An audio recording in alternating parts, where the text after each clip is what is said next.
నమస్తే. ప్రస్తుతం మన స్టూడియోలో ప్రముఖ ఆధ్యాత్మికవేత్త, జ్యోతిష్య వాస్తు పండితులు, లలితాదేవి ఉపాసకులు బ్రహ్మశ్రీ నానాజీ పట్నాయక్ గారు ఉన్నారు. గురుగారితో మాట్లాడదాం. నమస్కారం గురుగారు. శ్రీమాత్రే నమః. గురుగారు, జూలై నుంచి డిసెంబర్ వరకు ఓవరాల్గా మిథున రాశి వారి పరిస్థితి ఏ విధంగా ఉండబోతుంది, ఎలాంటి జాగ్రత్తలు తీసుకోవాలి, ప్రధాన గ్రహాలు ఆధారంగా తీసుకుని వీళ్ళ పరిస్థితి రానున్న రోజుల్లో ఏ విధంగా ఉంటుందో మాకు తెలియజేయండి. ఒకటండి, వీళ్ళకి ప్రస్తుతం గురువు రాశిలో సంచరిస్తున్నాడు మిథునం వారికి. సర్వసాధారణంగానే మిథునం వారంటే కాస్త తెలివితేటలు ఎక్కువ ఇవన్నీ ఉంటాయి వీళ్ళకి. ఎప్పుడైతే గురువు రాశిలో సంచరిస్తాడో, సప్తమాన్ని వీక్షిస్తున్నాడో, వీళ్ళకి బిజినెస్, విదేశాలకు వెళ్ళేటువంటి అంశాలు, వివాహ సంబంధించిన విషయాలు పాజిటివ్గా ఉంటాయి. ఎందుకంటే తన రాశిని తను చూసుకుంటున్నాడు కాబట్టి. ఓకే. కాకపోతే ఇక్కడ శని వక్రగతి ఉంది. ఎప్పుడైతే శని దశమంలో ఉండి వక్రించాడో, ఉన్న ప్రదేశం కాకుండా ఇతర ప్రదేశాలకు వెళ్ళడం ద్వారా వీళ్ళకి కెరీర్ విషయంలో గ్రోత్ ఉంటుంది. చాలామంది చూడండి, ఇప్పుడు హైదరాబాద్లోనే వెతుకుతూ ఉంటారు. అలా కాకుండా ఏ బెంగళూరు, ఏ బాంబేనో, ఏ వైజాగో అట్లా వెళ్తారు చూసారా. అప్పుడు వాళ్ళకి ఏ ఢిల్లీనో అట్లా, అంటే ఈ ప్లేసెస్ ఈ 5 అని కాదు, ఇంకెక్కడికైనా దూరంగా వెళ్ళడం అనమాట. వాళ్ళకి అలా అయితే సక్సెస్ బాగుంటుంది. ఎందుకంటే శని కర్మకారకుడు అండి. ఈ కర్మకారకుడైన శని ఎప్పుడైతే వక్రించాడో దశమంలో, ఇలాంటి నిర్ణయం తీసుకోవడం వీళ్ళకి చాలా బాగుంటుంది. అదొకటి. ఇంకోటి, అక్టోబర్ నవంబర్ మాసాల్లో ఈ గురువు కూడా 2లోకి వెళ్తున్నాడు. ఈ లగ్నానికి బాధకుడైనప్పటికీ 2వ స్థానంలో వెళ్తున్నందుకు 2 రకాల రిజల్ట్స్ ఇస్తాడు ఇక్కడ. ఒకటి, ఫైనాన్షియల్ గ్రోత్ ఇస్తాడు. కొంచెం అంటే ఈ చేస్తున్న ఉద్యోగంలో మార్పు వల్ల, లేకపోతే చేస్తున్న ఉద్యోగంలో ఫైనాన్షియల్గా కొంత టైట్ చేయడం, ఇలాంటివి ఉంటాయి కొద్దిగా. మరొకటి ఏంటంటే, ఇక్కడ 3వ స్థానంలో కేతువు, 4వ స్థానంలో కుజుడు. వీళ్ళకి ఈ 6 నెలల్లో ముఖ్యంగా కేతు అక్కడే ఉంటాడు, ఎక్కడ జరగడు. కాబట్టి కొంచెం ఏదైనా అగ్రిమెంట్సు, ఎవరితోనైనా కాన్ఫరెన్స్లో మాట్లాడేటప్పుడు, లేకపోతే మెయిల్స్ పంపించేటప్పుడు కొంత జాగ్రత్తగా ఉండాలి. అదేవిధంగా జూలై 28 నుంచి 4వ స్థానంలో కుజుడు ఉంటాడండి. పర్టికులర్గా ఈ లగ్నానికి పాపి. అండ్ ఇంకోటి ఏంటంటే, ఒక పాపి ఒకటే కాకుండా పూర్వజన్మని పూర్తిగా రూల్ చేసే గ్రహం కుజుడు. అందుకే నేను చాలామందికి మిథున లగ్నం వారికి ఏం చెప్తానంటే, మీరు ఎట్టి పరిస్థితుల్లో కూడా గొడవల జోలికి వెళ్ళకండి. ఎందుకంటే మీ సహజ స్వభావాన్ని కోల్పోతున్నారు. ఇప్పుడు ఒక మంచి శాంతంగా ఉండే వ్యక్తి, అందరికీ పేరు వచ్చింది అనుకోండి, బాగా తెలివైన వ్యక్తి అని ఒకసారి కోపడితే మనకి ఏమనిపిస్తుంది, ఏంటండి శాంతంగా ఉంటారంటారు, ఏంటి ఇలాగా. ఇప్పుడు గాంధీ గారితో ఒక స్లోగన్ ఉంటుంది, ఒక చెంపకు ఇంకో చెంప మీద కొడితే ఇంకో చెంప చూపించు అని. ఇంకో చెంప గాంధీ గారు కొట్టారండి చెంప మీద అంటే, ఇదేమిటి ఆయన మరి ఆ స్లోగన్ రాసేనన్నారు, మరి ఆయనే కొట్టాడు ఏంటి. అలా ఎప్పుడైనా ఏదైనా ఒక లగ్నం యొక్క తన సహజ తత్వాన్ని కోల్పోతే అది కర్మకి బద్ధుడైపోతాడు. తన సహజ స్వభావం ఏంటంటే, తెలివిగా మొదలుకుంటూ కోప్పడకుండా అగ్రెసివ్ తెచ్చుకోకుండా స్వభావం మిథునంది. 4th హౌస్లోకి ఎంటర్ అయినప్పుడు ఏమవుతుందంటే, వీళ్ళకి తెలియకుండానే కొన్ని అగ్రెసివ్ నిర్ణయాలు స్థలము, గృహము, విద్య, తల్లిగారి విషయంలో తీసుకుంటారు. లేదా వాహనం స్పీడ్గా వెళ్ళడం కూడా అగ్రెసివే. స్పీడ్గా వెళ్ళాలంటే ఒక అగ్రెసివ్ నేచర్ లోపల ఉంటేనే. ఇవి చేయకూడదు వీళ్ళు 4లో కుజుడున్నందుకు. ఇది బలంగా చూసుకోవాలి. ఓకే. లేదా ఒక్కోసారి కోపంతో కొన్ని పనులు చేస్తాం.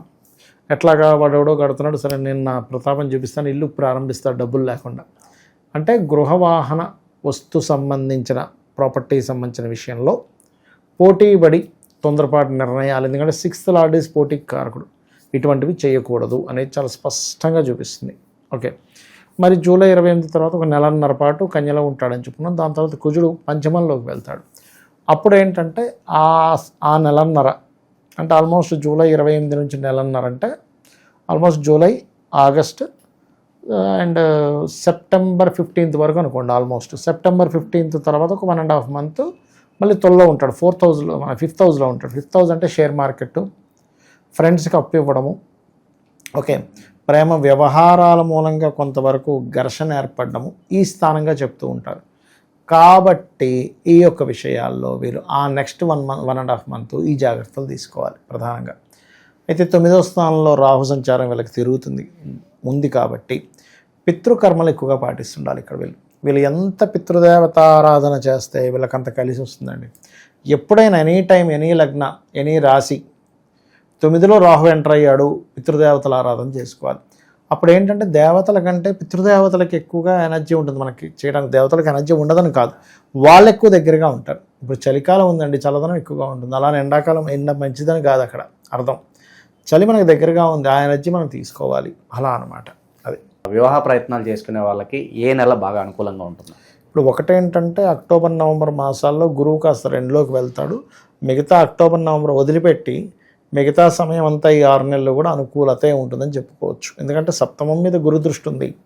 ఎప్పుడైనా సరే చూడండి, మనకి కామన్గా కూడా డబుల్ ట్రాన్సిట్ అంటూ ఉంటారు. వీళ్ళకి ఇక్కడ డబుల్ ట్రాన్సిట్ కొంచెం సప్తమం మీద పడుతుంది. వక్రించిన శని దశమ దృష్టితో సప్తమాన్ని చూసినా, స్ట్రైట్గా ఉండేటువంటి గురువు సప్తమాన్ని చూసినా ఈ సప్తమం ఫలకృతం అవుతుంది.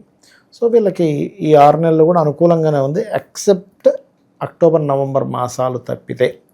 ఎప్పుడైనా గురు దృష్టి ఉన్నప్పుడు, ఇప్పుడు చూడండి మొన్నటి వరకు గురు మౌఢ్యమైంది, అప్పుడు ఉండదు, మళ్ళీ గురు మౌఢ్యంలో ఉండదు, మనకి 9వ తేదీ జూలై నుంచి వెళ్ళిపోతుంది. సో అక్కడ నుంచి బాగుంది, వీళ్ళు చేయొచ్చు. కాకపోతే వీళ్ళ పర్సనల్ చార్ట్లో వీళ్ళకి సప్తమంలో ఏ గ్రహం ఉంది, సప్తమాధిపతి గురువు కదా, వాళ్ళ పర్సనల్ చార్ట్ అంటే మిథునంలో గురుగ్రహం ఎక్కడుందో చూసుకోవాలి. గురువు తన స్థానం నుంచి ఎన్ని రాసులు ముందుకు వెళ్ళాడా వెనక్కి వెళ్ళాడా, వెళ్ళి ఏ గ్రహంతో కనెక్ట్ అయ్యాడు, దీన్ని బట్టి ఎలా ఉంటుందంటే సప్తమాధిపతి సహజంగానే గురువు ఉన్నందుకు వీళ్ళకి వచ్చే జీవిత భాగస్వామి టీచర్ జాబ్స్లో ఉండడం కానీ, బ్యాంకింగ్ రంగాల్లో ఉండడం కానీ, గైడింగ్ నేచర్ ఉండడం కానీ, ఒక మంచి తత్వం నేచురల్గానే ఉంటుంది వాళ్ళకి. ఇప్పుడు చూడండి, వాళ్ళు ఎవరింట్లో పుట్టినా ఎలా పుట్టినా వాడుకుంటే సహజ స్వభావం ఉంటుంది. ఏమిటి వీళ్ళింట్లో పుట్టి ఇలా తయారైంది మనం చూస్తూ ఉంటాం చూడండి. కొంతమంది బ్రాహ్మణ్స్ ఇంట్లో పుడతాడు కానీ పూజలు పునస్కారాలు చేయకుండా బలాదులు తిరుగుతుంటాడు. కానీ కొంతమంది చాలా అసలు వాళ్ళ ఇంట్లో ఎటువంటి సంధ్యావందనం కానీ లేకపోతే దేవతార్చన కానీ లేకుండా ఇంట్లో పుట్టి కూడా వాడు రోజు టెంపుల్కి వెళ్తాడు. ఇదేమిటి తండ్రి తల్లి ఎవరికి అలవాట్లేదు, ఎందుకు ఇలా అయ్యాడంటే బికాజ్ ఆఫ్ వాళ్ళ లగ్నం కానీ అట్లా తయారవుతుంది.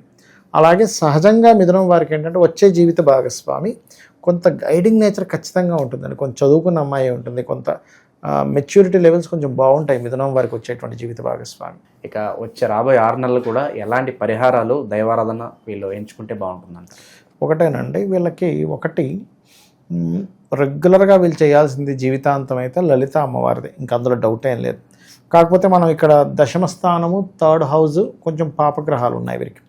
అదేవిధంగా 4, 5 స్థానాల్లో కుజుడు ఎంటర్ అవుతున్నాడు కాబట్టి నవగ్రహాల్లో శని కేతు కుజ గ్రహాల దగ్గర దీపారాధన చేయడం, వీలైతే రాహు గ్రహం దగ్గర కూడా ఈ 4 గ్రహాల దగ్గర దీపారాధన చేయడము. దశమంలో ఉండే గ్రహం వక్రించింది కాబట్టి వీరికి జాబ్ సంబంధించిన విషయంలో ఇబ్బంది కలగకుండా ఉండాలి అంటే గనక ఓం మాణిక్య మకుటాకార జానుద్వయ విరాజితాయై నమః అనే నామస్మరణ. మిస్కమ్యూనికేషన్స్ అయితే అవ్వకుండా, ఎందుకంటే 3లో ఉన్నాడుగా కేతు, అవ్వకుండా ఉండడానికి ఓం కర్పూర వీటి కామోద సమాకర్ష దిగంతరాయై నమః ఇవి కనుక చేసుకుంటే సరిపోతుంది. ఇక పంచమంలో కుజుడు వెళ్తున్నాడు కదండి అంటే ఆంజనేయ స్వామి ఆలయాలకు వెళ్తే సరిపోతుంది. రాబోయే 6 నెలల్లో కూడా ఈ రాశి వారికి ఏ విధంగా ఉండబోతుంది, ఎలాంటి జాగ్రత్తలు తీసుకోవాలి, అద్భుతంగా వివరించారు. ధన్యవాదాలు. శ్రీమాత్రే నమః.